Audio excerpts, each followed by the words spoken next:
네, 가스페 프로젝트 신약 첫 번째 주제 위대한 복음으로 하나님 말씀 배우고 있고요. 오늘 여덟 번째 주제로 하나님의 나라에 들어간다는 의미는 무엇인가를 살펴보도록 하겠습니다. 이번 여덟 번째 주제는 니고데모와 예수님의 만남에 관한 것인데요. 요한복음 3장의 내용이죠. 요한복음 3장은 신구약 성경에서 가장 중요한 장면이라고 해도 과언이 아닙니다. 그래서 이 장면은 우리가 앞으로 3시간 정도로 나눠서 혹은 그 이상으로 나눠서 이거 좀 자세히 살펴보도록 하겠습니다. 자, 성경은 오늘 요한복음 3장 1절부터 7절까지를 먼저 살펴보도록 하겠는데요. 주제로 말씀드린 하나님 나라에 들어간다는 의미가 무엇인가를 먼저 살펴보도록 하겠습니다. 요한복음 3장 이야기는 워낙 유명한 사건이기 때문에 여러분들이 잘 아시는 내용이라고 생각을 하는데요. 자, 먼저 3장 1절부터 7절까지를 읽어보도록 하겠습니다. 그런데 바리새인 중에 니고데모라 하는 사람이 있으니 유대인의 지도자라. 그가 밤에 예수께 와서 이르되 랍비여 우리가 당신은 하나님께로부터 오신 선생인 줄 아나이다. 하나님이 함께 하시지 아니하시면 당신이 행하시는 이 표적을 아무도 할 수 없음이니이다. 예수께서 대답하여 이르시되 진실로 진실로 내게 이르노니 사람이 거듭나지 아니하면 하나님의 나라를 볼 수 없느니라. 니고데모가 이르되 사람이 늙으면 어떻게 날 수 있사옵나이까? 두 번째 모태에 들어갔다가 날 수 있사옵나이까? 예수께서 대답하시되 진실로 진실로 내게 이르노니 사람이 물과 성령으로 나지 아니하면 하나님의 나라에 들어갈 수 없느니라.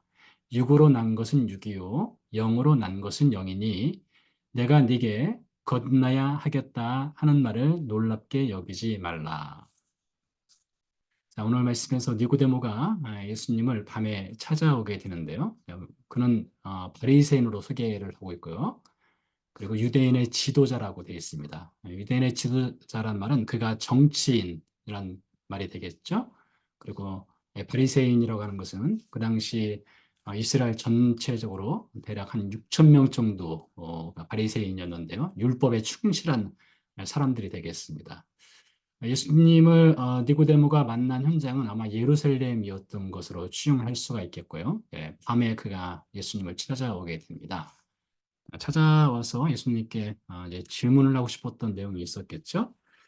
먼저 니고데모가 이렇게 말합니다. 당신은 하나님께로부터 온 선생, 랍비입니다. 라고 합니다.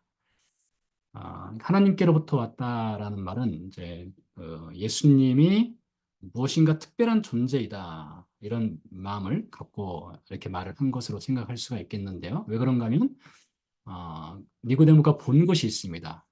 당신은 아무나 행할 수 없는 표적을 행하신다. 예수님 행하시는 표적을 봤다는 것이죠. 예수님 행하시는 어떤 놀라운 사람이 행할 수 없는 일반 사람들이 행할 수 없는 어떤 이적들, 뭐 병자를 고친다든가 그런 일들을 행하시는 것을 니고데모가 예루살렘에서 본 것입니다. 그래서 니고데모가 예수님이 도대체 어떤 분이신가를 알고 싶었던 것 같습니다.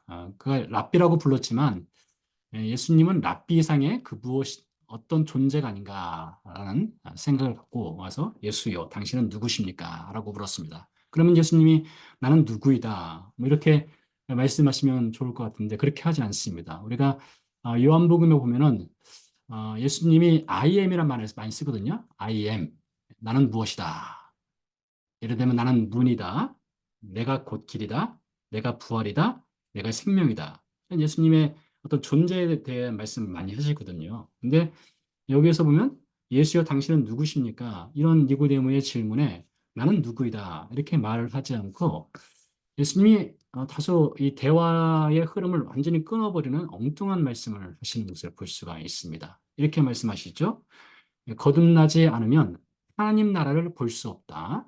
또 물과 성령으로 나지 아니하면 하나님 나라에 들어갈 수 없다라고 말씀하십니다. 오늘 이, 이 전체 선장의 흐름 중에서 이제 하나님의 나라에 대해서 우리가 살펴보게 될 텐데 예수님이 전혀 문맥에 맞지 않는 대화의 흐름에 맞지 않는 하나님 나라를 볼 수 없고 들어갈 수 없다 이렇게 말씀하셨어요. 근데 하나님 나라를 보고 들어가는 조건으로 거듭나야 한다. 물과 성령으로 태어나야 한다. 이렇게 말씀하셨단 말이에요. 자, 그렇다면 먼저 우리가 이제 하나님 나라라는 것이 무엇인가를 살펴볼 필요성이 있겠다 싶습니다. 여러분이 생각하는 하나님의 나라 혹은 천국, 이것은 도대체 어떤 것으로 여러분 생각하십니까? 우리가 일반적으로 구원받은 신자가 생각하는 하나님의 나라라고 한다면 우리가 천국, 이제 이 지구상을 지구로 떠나서 우주 어딘가에 어떤 공간과 장소로 존재하는 것을 생각할 수가 있겠죠. 사람이 죽어서 언젠가 이제 어딘가로 가는 곳 이렇게 생각할 수가 있습니다. 성경에 보면 이 하나님의 나라에 대해서 지상에 존재하지 않는 어떤 장소를 가리키는 표현들이 성경에 등장을 하기도 합니다. 예를 들면 누가복음 23장 43절에 보니까 예수님이 한편 강도에게 이렇게 말씀하시죠. 예수여 당신의 나라에 임하실 때에 나를 기억하소서. 여기서 당신의 나라란 말이 무엇입니까? 킹덤 오브 갓 혹은 킹덤 오브 헤븐, 하나님의 나라라고 할 수가 있겠죠. 천국이라고 할 수가 있겠죠. 예수님 이렇게 말씀하셔요. 내가 진실로 네게 이르노니 오늘 네가 나와 함께 낙원에 있으리라. 어떤 파라다이스를 말씀하셨어요. 그러니까 사람이 강도가 죽지 않습니까? 죽어서 어딘가로 가는 장소가 있다는 것이죠. 그러니까 실제하는 장소입니다. 이것은 어떤 영적인 공간이 아니라 강도가 죽고 나서 예수님과 함께 그가 실제로 가게 되는 한 장소, 이것을 천국이라고 말할 수가 있어요. 혹은 하나님의 나라라고 말할 수가 있겠고요. 또 다른 장면을 보면 요한복음 14장에 보면 이렇게 말씀하셨습니다. 너희는 마음에 근심하지 말라. 하나님을 믿으니 또 나를 믿으라.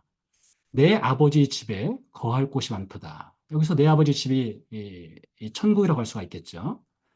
그렇지 않으면 너에게 일렀으리라. 내가 너희를 위하여 거처를 예비하러 가노니라고 했습니다. 이 거처란 말도 마찬가지로 하나님의 나라를 가리킨다 할 수가 있겠는데요. 예수님께서도 실지하는 장소를 말씀하셨습니다. 그러니까 이건 역시 마찬가지로 언젠가 예수님이 재림을 하셔요. 재림을 하셔서 예수님 믿는 빌리버들, 신자들을 데리고 하나님 나라로 간다는 거예요. 그러니까 하나님 나라로 가는 것은 실제는 한 장소를 가리킨다는 것을 성경이 언급을 하고 있습니다. 하나의 장면을 더 볼까요? 이것은 바울이 실제로 하나님 나라를 갔다 온 것을 고린도후서에서 그가 간증하는 내용입니다. 그는 14년 전에 셋째 하늘에 이끌려 간 자라 했습니다. 셋째 하늘이요. 그가 낙원으로 이끌려가서 말로 표현할 수 없는 말을 들었으니 여기서도 낙원이라는 표현이 등장하지 않습니까? 강도에게 예수님이 낙원이란 말을 하셨던 것처럼요. 그러니까 유대인들은 기본적으로 하늘이 어떤 유대인들은 뭐 7층에 살기로 돼 있다. 하늘이 어떤 유대인들은 3층으로 구성되어 있다. 이렇게 말하는데 바울은 그 중에서 셋째 하늘에 갔다 왔다는 겁니다. 그러니까 바울이 어떤 이 실제는 장소, 공간을 다녀왔다라고 말을 합니다. 뭐 흔히 이것을 우리가 입신했다고 하거든요. 입신. 그러니까 어떤 신적인 세계로 들어갔다. 뭐 이런 표현으로 쓰기도 하는데 이 세 개의 증거 구절이 실제하는 하나님의 나라가 어딘가에 있다라고 하는 것을 가리키고 있어요. 자, 그런데 이것이 이 하나님의 나라로 하는 것이 언젠가 우리가 죽어서 가게 될 실제는 장소, 그것만을 하나님의 나라로 하는가? 꼭 그렇지 않습니다. 예수님께서 이제 사역을 하시면서 이렇게 말씀하셨어요. 마태복음 4장 17절 말씀인데요. 회개하라, 천국이 가까이 왔느니라 했습니다. 이게 하나님의 나라죠? 하나님의 나라가 가까이 왔다고 했어요. 우리가 올라가는 언젠가 가게 되는 하나님의 나라도 있지만 하늘에서 내려오는 하나님의 나라도 있다는 거예요. 마가복음 1장 15절 말씀 보니까 때가 찼고 하나님의 나라가 가까이 왔으니 회개하고 복음을 믿으라 했습니다. 이것 역시 하나님 나라가 세상으로 오는 겁니다. 또 바리새인들이 이렇게 물었습니다. 누가복음 17장에 보니까 바리새인들이 하나님의 나라가 어느 때에 임하나이까라고 물었어요. 오는 하나님의 나라도 있죠. 임하는 하나님의 똑같은 개념입니다. 하나님의 나라가 언젠가 죽어서 가는 나라도 있지만은 우리가 살아 있을 때에 이미 오는 하나님의 나라도 있다는 거예요. 예수님 이렇게 말씀하셨어요. 예수께서 대답하여 이르시되 하나님의 나라는 볼 수 있게 임하는 것이 아니요. 또 여기 있다 저기 있다고도 못 알아내니. 이건 장소의 개념이 아니지 않습니까? 여기 있다 저기 있다. 그럼 이게 장소잖아요. 근데 그 장소의 개념이 아니라는 거예요. 하나님의 나라는 너희 안에 있느니라 이렇게 말했습니다. 그러니까 이 첫 번째 하나님의 나라는 언젠가 우리가 가게 될 실제는 장수의 하나님의 나라도 있지만은 하늘에서 우리에게 내려오는 하나님의 나라, 어떤 장수의 개념이 아닌 또 다른 하나님의 나라가 있다는 겁니다. 그러니까 두 개의 하나님의 나라가 있다는 것을 우리가 먼저 기억을 할 필요성이 있습니다. 가는 하나님의 나라, 장수의 하나님 나라도 있고 어떤 장수의 개념이 아닌 하나님의 나라도 있다는 것을 먼저 알아둘 필요성이 있겠죠. 자, 그렇다면 구약 성경 시대 당시 이제 구약 성경과 예수님 시대 당시에 유대인들이 생각하는 하나님의 나라는 어떤 것일까요?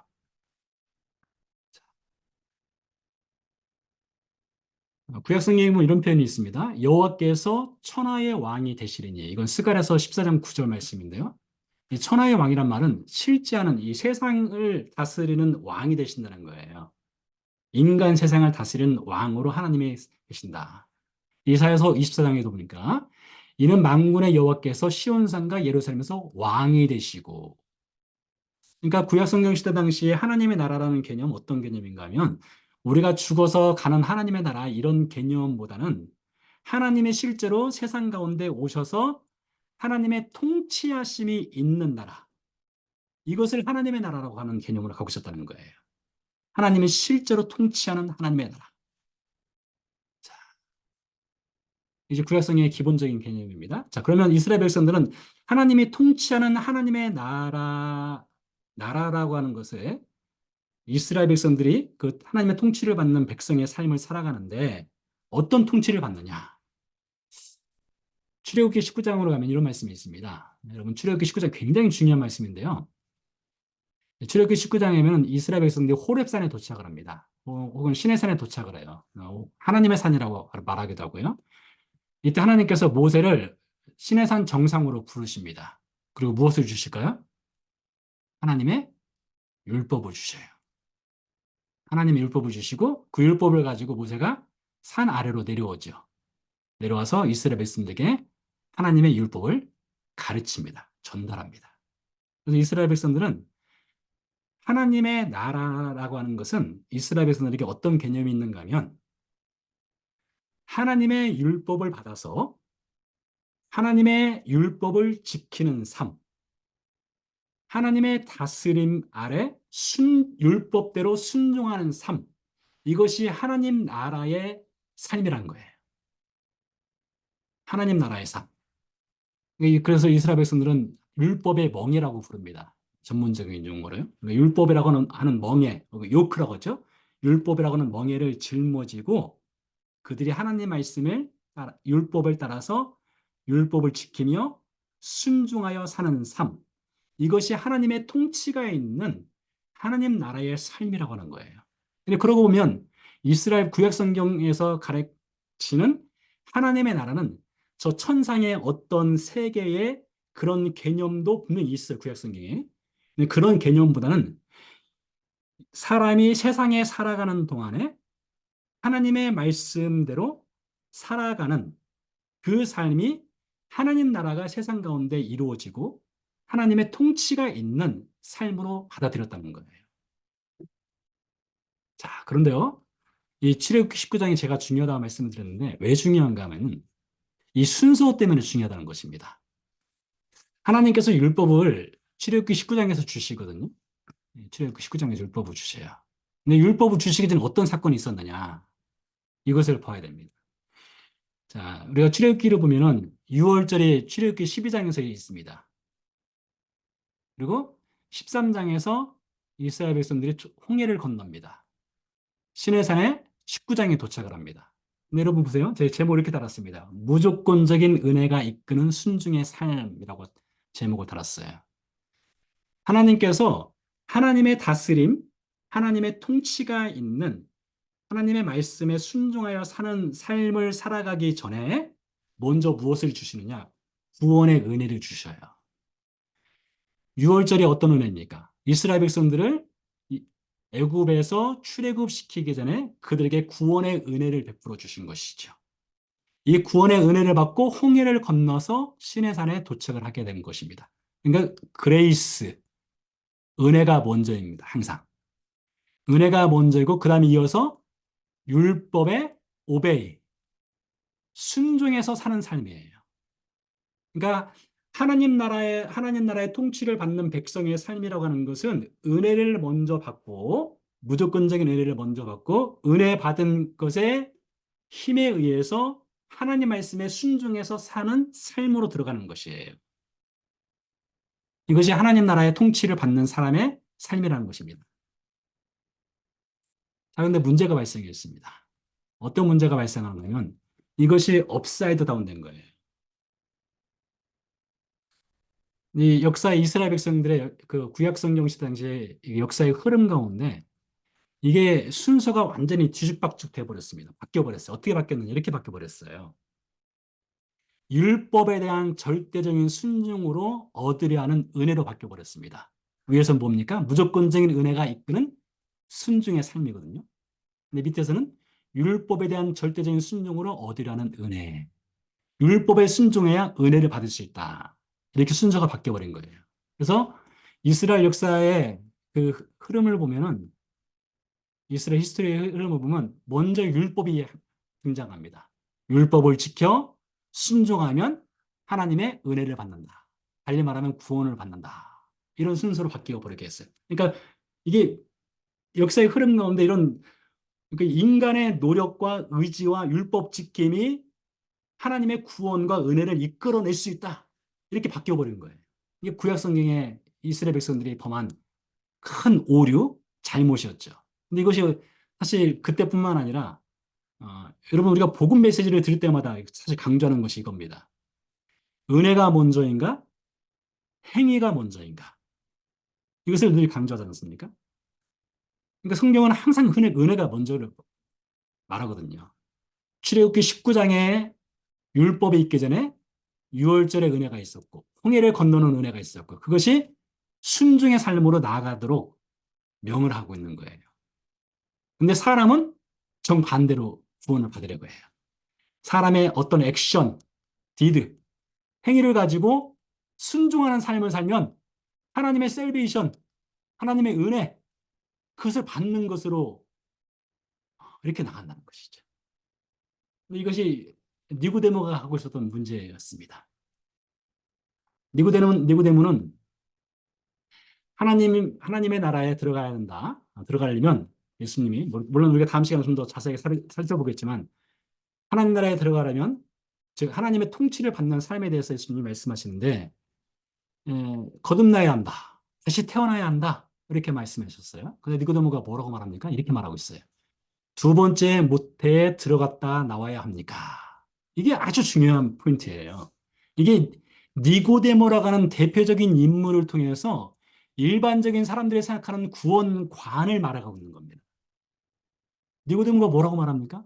두 번째 모태에 들어갔다 나와야 합니까? 이 말이 무엇이냐? 내가 얼마나 더 노력을 해야만 내가 구원을 얻을 수 있습니까? 이 말이에요. 내가 얼마나 노력을 해야 내가 하나님의 은혜를 받을 수 있고 하나님의 구원을 받을 수 있습니까?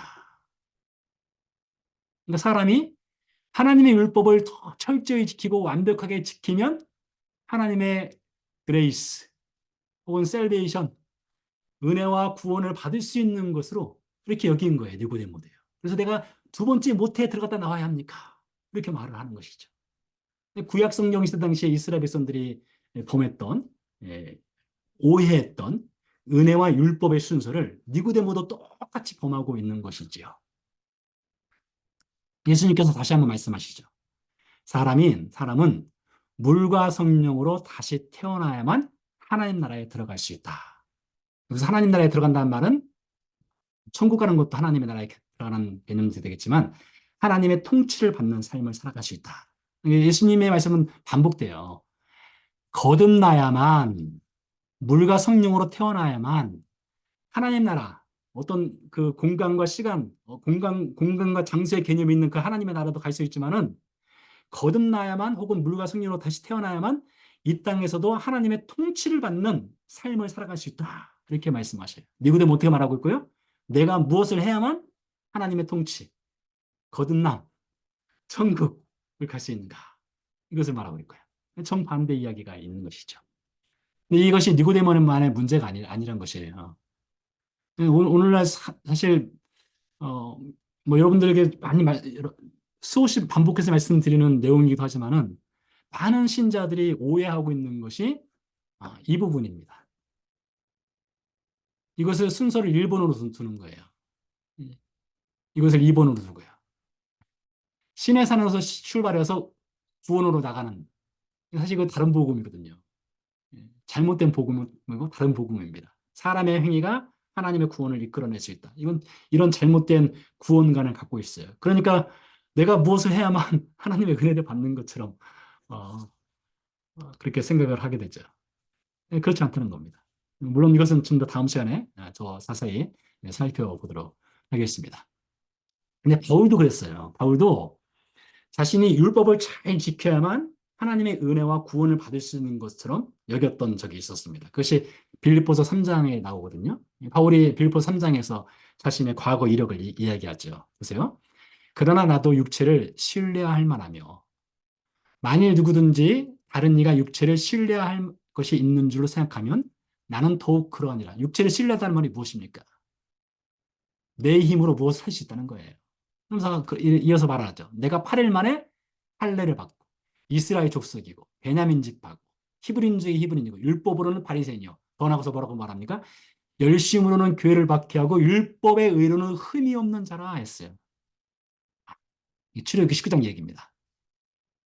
내가 출애굽기 19장의 삶을 살고 있다는 거예요. 이러면 하나님의 은혜를 받을 수 있고 하나님의 셀베이션이 있을 수 있다. 이렇게 얘기했다는 거예요. 바울도요. 니고데모 똑같은 상황이었던 것이죠.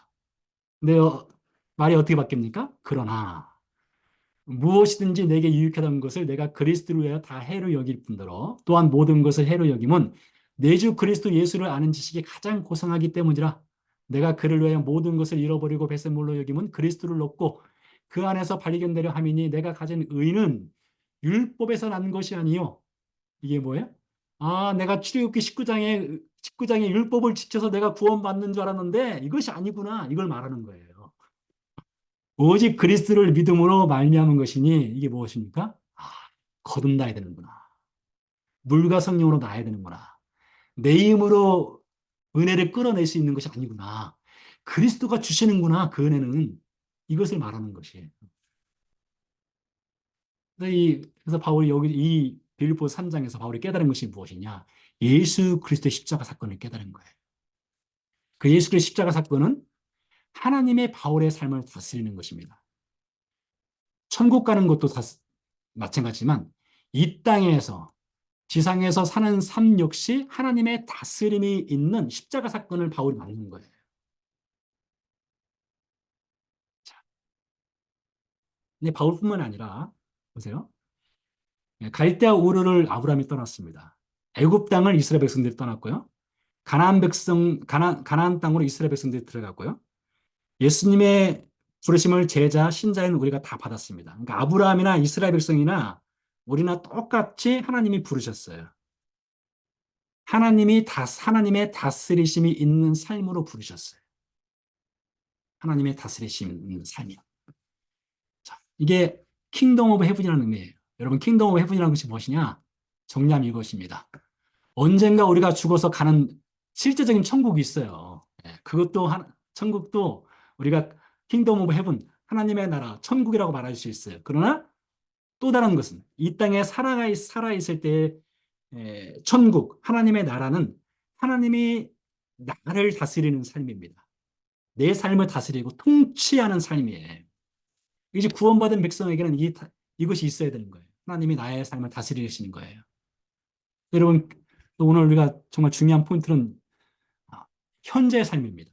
우리가 언젠가 뭐 천국에 가겠지만 현재의 삶, 신자에게 구원받은 천국, 하나님의 나라에 들어간다는 것이 무엇인가? 이것을 잘 알아야 돼요. 하나님이 내 삶을 지금 통치하고 계신가? 내 삶을 다스리고 있는 것인가?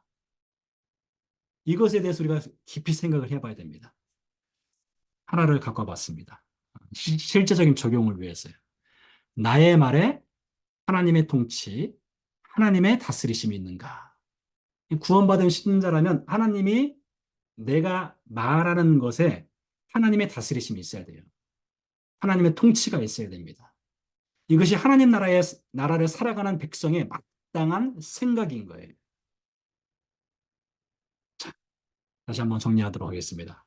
언젠가 우리가 가게 될 공간과 장소에 하나님 나라가 있습니다.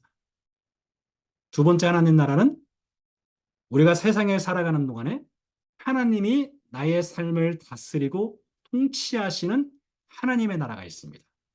그리고 우리는 지금 하나님이 다스리시는 통치하시는 하나님 나라에서 구원받은 백성으로서 살아가고 있습니다. 따라서 나의 삶에 하나님의 통치, 다스리심이 반드시 있어야 돼요. 연약한 부분들이 있죠. 어떤 부분이 연약한 부분들인지를 우리가 찾아야 됩니다. 그리고 그 삶에 하나님의 다스리심이 있도록 내어드려야 됩니다. 그 중에 하나를 갖고 왔습니다. 말입니다. 내 말에 하나님의 통치, 하나님의 다스리심이 있는가?